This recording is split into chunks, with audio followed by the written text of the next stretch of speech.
Well, Mr. Bamis, it is that time again. It is. We have assembled once more to discuss the most important things in the world. Yes. Star Trek. Exactly. There is so much going on in the world, and there's only a few things that matter to us. Yeah. And they're galactically related. That's right. We're here to talk about the cosmos and the progenitors. Progenitors. Things are getting a little intense. I wasn't able to do the amount of research necessary to understand the connections between this and all the canon. It's now canon. Yes. It's all looping this back. This canon and that canon. Oh, come on. I can only do so much. I wish I was a Vulcan. Or a synth. Ooh, what I wouldn't do to be a synth. Yeah. Shall we get into it? Let's start the show. Let's get synth to it. Yeah? All right. Very good. Well, welcome everyone to Set Phasers, a highly illogical Star Trek podcast. I was going to say, what is the star date, Aki? I have it. I wrote it down this time. 152407.2. And we're talking about Disco, the final season, season 5, episode 2, Under the Twin Moons. So evocative. It's like a song. I enjoyed this one because this is when we found out what was happening for this season. Yes, we got and it's my kind of thing. And the Picard throwback. Yes. So good. The Picard throwback, and now we've got, we find out that we're going to be hunting for pieces of a map, which is very fun. Love a treasure hunt. Video game I love. Don't we? Exactly. Yeah. The map to take you to the thing that is the thing. Yeah, we got a lot of development here. We got some characters coming. Some characters, they're not going, but the Discovery family is starting to go its separate ways in this brave new future. Let's just run it down. Let's run it down. It's time to run it down. Can you run it down for me? Tell me what just happened. Can you run it down for me? Yeah, unlike everyone else who watched both episodes probably the first night, I foolishly only watched one and then was on tenterhooks. But yes, we found out at the end of the last episode about this whole connection to the progenitors and the Romulan scientists who found their incredibly advanced technology and hid it, and there was a whole bit of hide and seek, I guess is what I want to say, with some bounty hunters, couriers as we call them in this millennium, Moll and L'ak, who I remember that there was a mnemonic, but I don't remember which was which. But I think L'ak is the green-faced male-presenting alien, and Moll, did I already get it wrong? Yes, you were correct. And Moll, that's right, I did. Okay, thank God. I'm gonna have to put up flashcards. Anyway, we have this clue that we found from the book to go to a planet with twin moons. Michael knows where that is, and now we know what the red directive is supposed to be. We have to find this technology before anyone else does because it's so powerful, it can be so dangerous. It is the key to all life in our galaxy. And so Michael is contemplating what that means as a captain, having taken on this mission and being told all that is happening. The Disco is still in dry dock after having deliberately crash landed on a planet to save them from an avalanche caused by those two couriers. This is going to be Saru's final mission on board because he has accepted not only the ambassadorship of the Federation, but also Tarina's hand in marriage. See what I did there? It's a little wordplay. But he's going to have one final day on board. I love how they were like, this crazy mission, it'll be a day. It's just a day of work. But before all that can get kicked off, remember our grumpy, curmudgeonly Captain Rayner, who was part of the chase and was the one who ordered his ship to fire on the mountain of caverns that didn't cause the avalanche, but then gave Moll and L'ak the idea to fire on it to cause the avalanche so they could get away. He has come up before a hearing, and Michael has been brought there. The president and Admiral Vance are there, and it is sort of like it seems pretty portentous, and Michael is forced to sort of explain that she was in disagreement with Captain Rayner, despite wanting to be the kind of captain who says, well, the captain made their decision, and We're all here. And it appears that Rayner is not apologetic for the decisions that he's made. He has been a captain for decades, it seems like, or at least has been in Starfleet for decades, and the decades of this, post-burn, the Orions and the Breen and not having enough dilithium and all that stuff. So he's sort of like a wartime captain, and apparently he's still making wartime decisions in peacetime. And it doesn't seem like the president or Admiral Vance, who apparently they go way back, are really happy about that anymore. But after that briefing and a talk with Admiral Vance, Michael and Disco depart for the Twin Moons place. But actually, there's 3 moons, but 2 of them are connected. Doesn't matter. And Book is back on Disco with Grudge, because he is sort of helping them keep tabs on or anticipate the moves of Moll and L'ak. And so they head there. There is also the book from Dr. Velik, this 800 years in the past Romulan. There's a schematic in it, and Stamets is looking at that.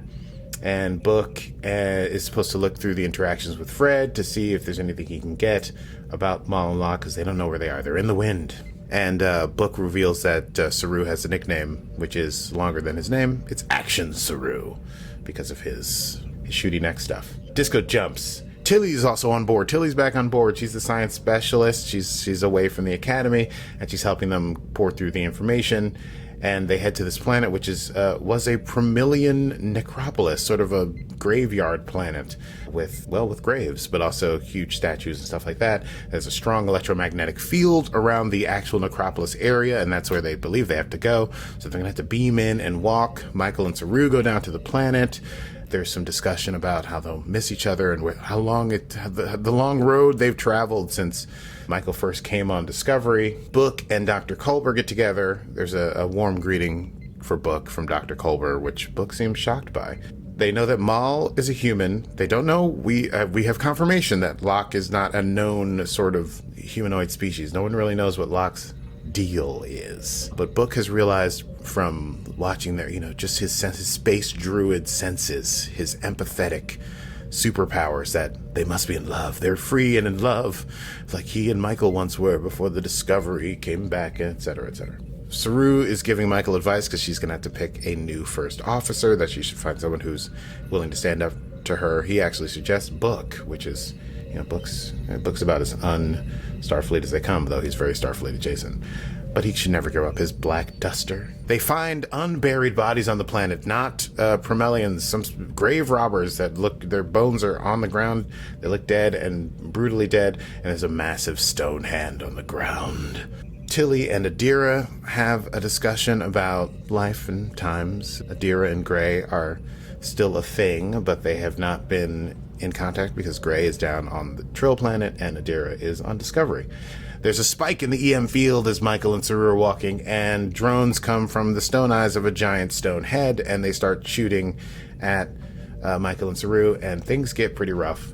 Tilly and Adira are trying to figure out how to help, and that's when Rayner, who's been monitoring their comms, I guess in between being yelled at by the Starfleet brass, helps them sort of figure out that they need to be thinking about the technology that Promelians would have been using 800 years ago, and that they have to disable this EM field using an EM pulse, which they're able to relate to Michael and Saru, and so Saru has to draw the fire of these drones that are flying in the sky and shooting red lasers and exploding when they get close to a target, because he's fast and he's got those Kelpian reflexes. And Michael has to go and use their phasers to create an EM pulse. The pulse works. Saru is injured, but able to continue. Meanwhile, Stamets is working on the comms, and Book comes into the engineering lab with Culber because he has a plan to contact Moll and L'ak in order to appeal to their desire to be cliffhanger people. Cliffhanger people?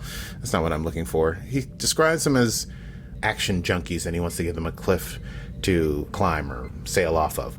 And so he uses quote-unquote dark comms, the gray web or whatever, to contact Moll and L'ak, and he's saying he's going to be a buyer for the book because they know that it's hot and they probably don't want the Federation on their butts. Michael and Saru look around. They find phaser burns on the relic, so they know that Moll and L'ak have actually been to this planet already. They figured out that clue. and they tried to destroy whatever the clue was, which is like these symbols on a rock.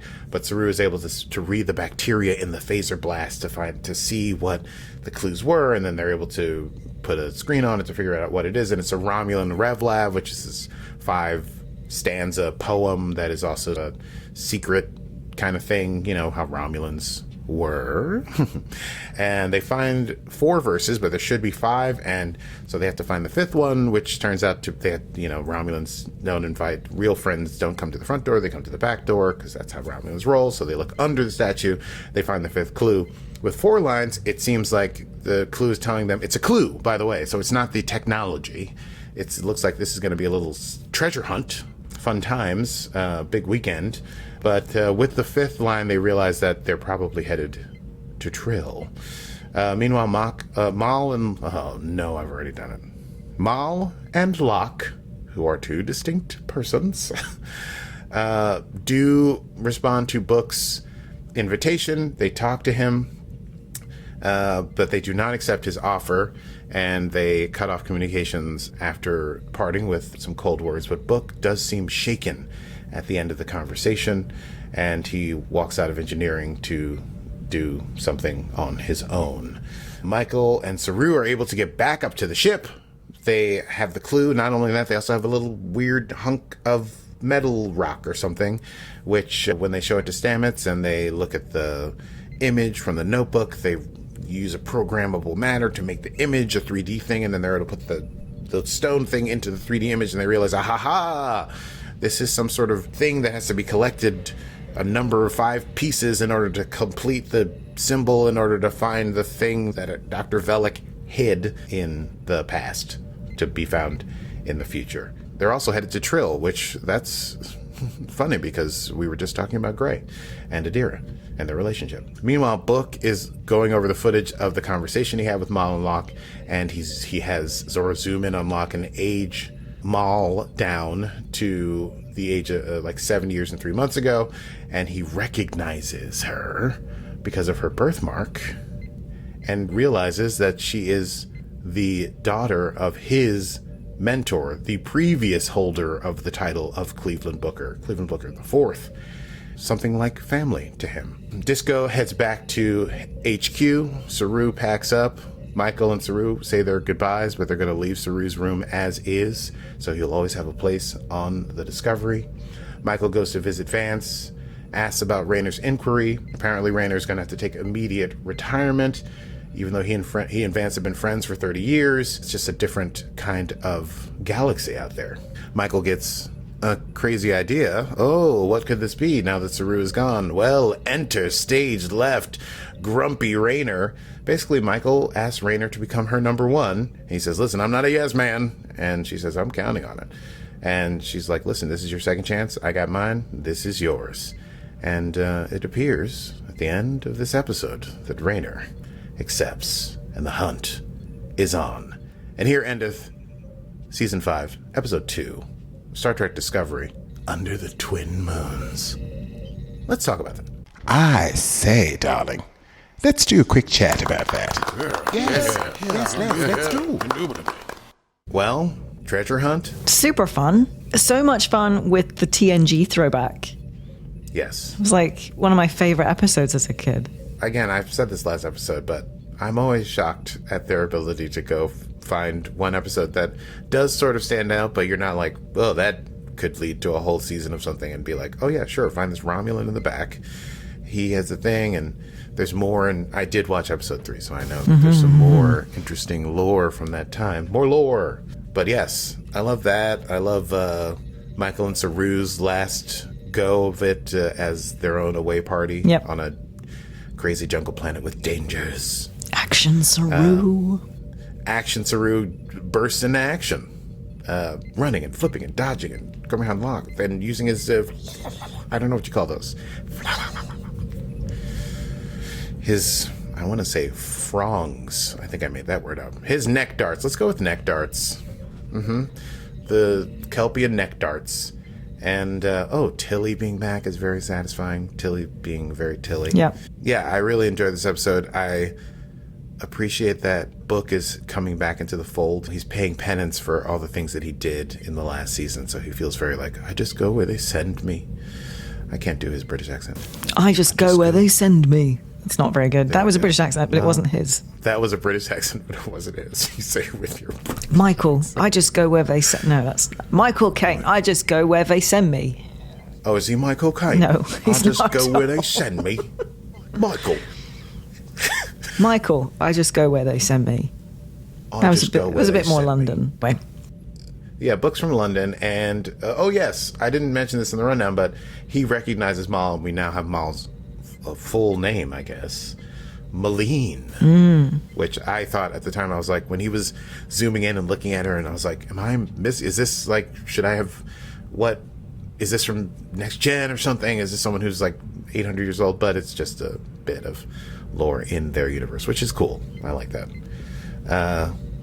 What else is cool about this? Well, Raynor becoming number one. It's a very like I want to say good Giorgio, but also bad Giorgio sort of decision. Yes. I mean, it's one of those where he's got to earn it. He's got to earn it with us. He's got to earn it with the crew. Because we don't love him right now. Yeah. I will say, new Star Trek, maybe just Alex Kurtzman in general, does seem to love a grumpy asshole who slowly grows on you. That seems to be sort of an archetype that he likes to throw into the mix. You got like, oh, I got all these people I like. Tilly should be number one, or Book should be number one. And then we're like, how about this jerk who doesn't want any friends and knows how things are done. He doesn't want to talk to these young people. He's got a gray beard and he's rough. He's not just rough around the edges. He's all quills, porcupine quills. Anyway, we'll see how that develops. We'll see how he does on Disco, a ship of people who love games with words and doing poetry at lunch and who hug each other a lot. He doesn't seem like a real hugger. He does not seem like a hugger. That's a great point. We shall see. Yeah, There's a lot of hugging and touching of foreheads, and he doesn't seem to be into that. Shall we go to the Easter egg desk? Yes, let's go to the Easter egg desk. I don't have too many Easter eggs because I feel like we covered so many last week, but I do have one that I missed last week. So head there. Let's go. Ladies and gentlemen, thank you for joining us. We return once again to the Easter egg desk, and we go directly to Stevie. Stevie, how are you doing out there? Well, hi there, Augie. It is a delight to speak to you today with a special Easter egg. You will love this Easter egg. I'm great. I love Easter eggs. You will love this. At the end of the Red Directive episode, Yes. there is a sort of flash forward, like a little trailer for the rest of the season. And I missed this. And in doing my research, which basically means just trolling the internet for things that I missed with nerds, which you don't like to do, but it gets into I don't weird want territory. spoilers. I know. Well, you send me things, and I like read the beginning, and then I go, "This is telling me too much." Well, you'll like this because, so at the end of Red Directive, we see a flash of a ship coming out of some mist, which appears to be Constitution class. Get out of here. Shit you not. God, I slammed my computer shut when they were like, this season. I can't believe it. I don't want any spoilers. I like to come with my theories. I know, tinfoil time. My tinfoil time. But that's incredible. A Constitution class coming out of the mist.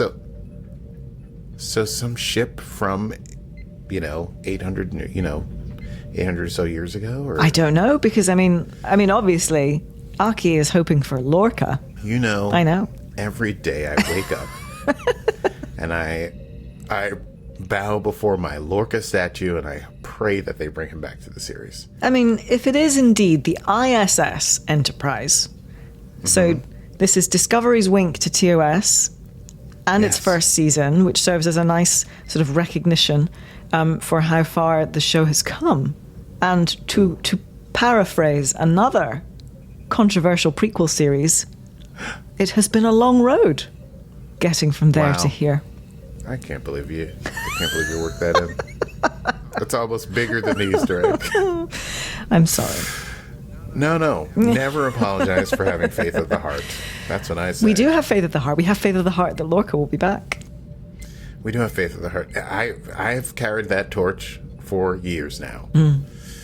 Actually, as an aside, I recently walked in on my father. I went to visit him, and he did not hear me at the door, and I used my key, and I opened the door, and he is blasting Enterprise. So he's like rewatching Enterprise, and I hear the Faith of the Heart blast. He's not even skipping Faith of the Heart. He's like sitting through. He's loving it. Anyway, Love that. It's very cute. Love Aki's dad. I have to meet him one day. Yes.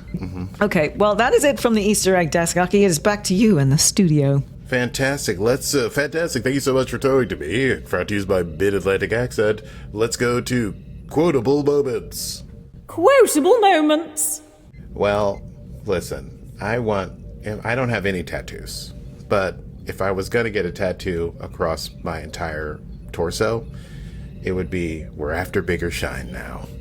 That's very cool. It just makes me feel bad. I couldn't stand it, but I would love to have that. I didn't have any because I was mixing up episode 2 and 3.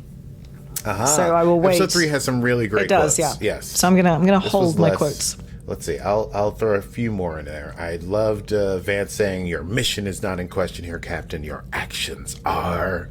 And also a cute moment between Michael and Saru when they're on the planet and they're getting shot at. Or might be before they're getting shot at. But basically, Michael says, "Would hate to miss your wedding because I'm dead." And Saru says, "Would be a grave disappointment." And Michael says, "Oh, is that a pun?" And he says, "Unintentional, unless you liked it." And then That was cute. It was meant to be. That was very cute. And of course, one final word of wisdom from Saru to Michael. "One cannot predict what is to come, but I find that when I give myself over to the journey, trust in the process, one might say, there's always great meaning in that, wherever I may eventually arrive." And that's it. That's all I got for quote moment. Is there some breaking news? There is breaking news, Aki. Let's do it. News from around the galaxy. Well, Aki, I love Yes. being behind my news desk. And there is so Yeah. much news coming out of Trek world at the moment, and not all of this is good, but there is some hope for those who have faith of the heart. Oh boy, a second one? What are you going for, a record? Indeed, yes. We have just confirmed this week that Star Trek Strange New Worlds Season 4 hath been renewed.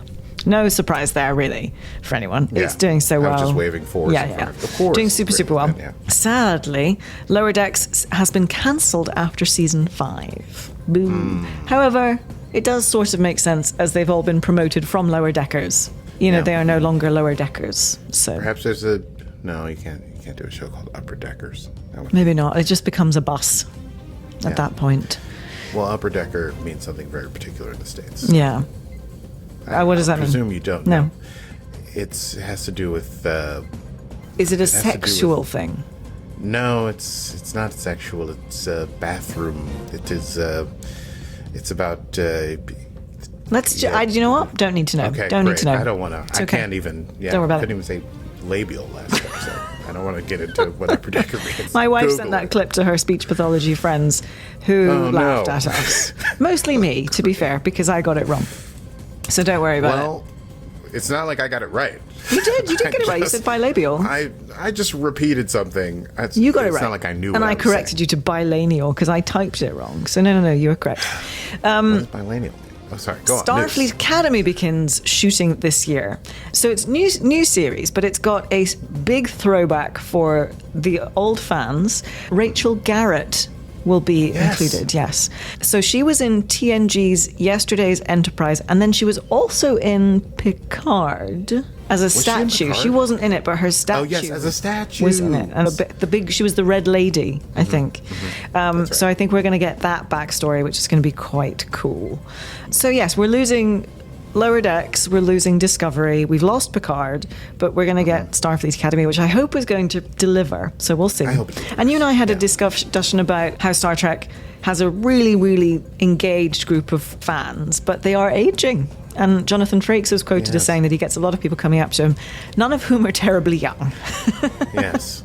Well, also, listen, we're fairly young in comparison to Frakes, but how am I going to get in contact with Frakes? Right, but I mean, we're probably the young end of the fans, of the True. TNG fans. Well, after I pray to my Lorca statue, I pray to my Frake statue. Right. And I hope that I meet him one day. Oh, God, and me that too. I can convince him, to let me write a musical. I'm sure he would let you. Section 31. So that is filming shortly, or at the moment, and I think will be released next year. I thought it was this year, but I think it might be next year. And I didn't know this. This is going to be a made-for-TV movie. So I believe it will just release direct to Paramount Plus. Yes, because it was supposed to be a series, right? But then Michelle Yeoh, here, there, and everything. Yes. But I think it's going to be a movie series. Ooh la la. I do think that's going to happen because Kurtzman was saying, we love her so much and we're going to hang on to her as long as possible. So I think they're going to include, like, if she's not going to, obviously she won't be in Discovery anymore. Could she be in Strange New Worlds? I could see a crossover there. Sure. But more likely, I think it would be that there becomes a new series of movies. So that's my tinfoil time. Love In terms of any other, because we were thinking, what else is coming in the world of Trek? Do we think that there could be a TNG movie? And I only surmise that because SPS, Sir Pat Stew, has been putting it out into the universe that he would like to do one, and frankly, he's not getting any younger. There is a time limit on this. None of them are getting any younger. So wouldn't that be nice? Wouldn't it be nice? Speaking of... making it this so... is a gift from Stevie to me. Yes. Making it so. Yes, I would love to see this. I'd love to see them make it so once more. So would I. Well, that is it from the news.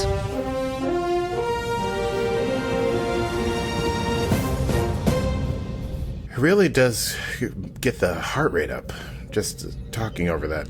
It really does. Do we have anything else? It's next time time. Next time on Set Phasers.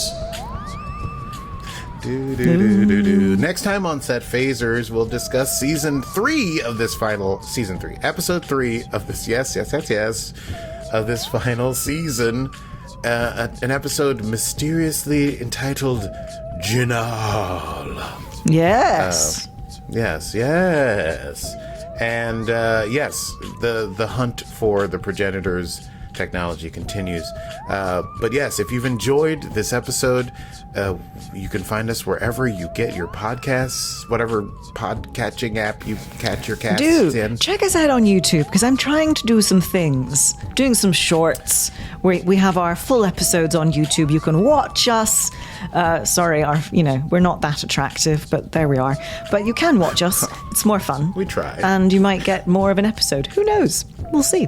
Who knows? Who knows?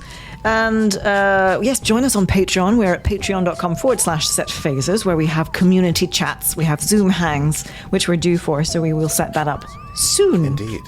Oh, well, what's the YouTube? Is it youtube.com/setphasers podcast? That is us. At Set Phasers podcast. Find us on the socials. We're on Instagram, and we're also on Facebook. And a happy, find us in if I may, a happy belated birthday to you, Aki. Ah, yes. I have grown 1 star year older. Is that a thing? I don't know. Is that a thing? Well, anyway, we will see you next time for Set Phasers. I am Stevie Mans. And I am after bigger shine now, Chief. And this has been Set Phasers, a highly illogical Star Trek podcast. Computer. End program.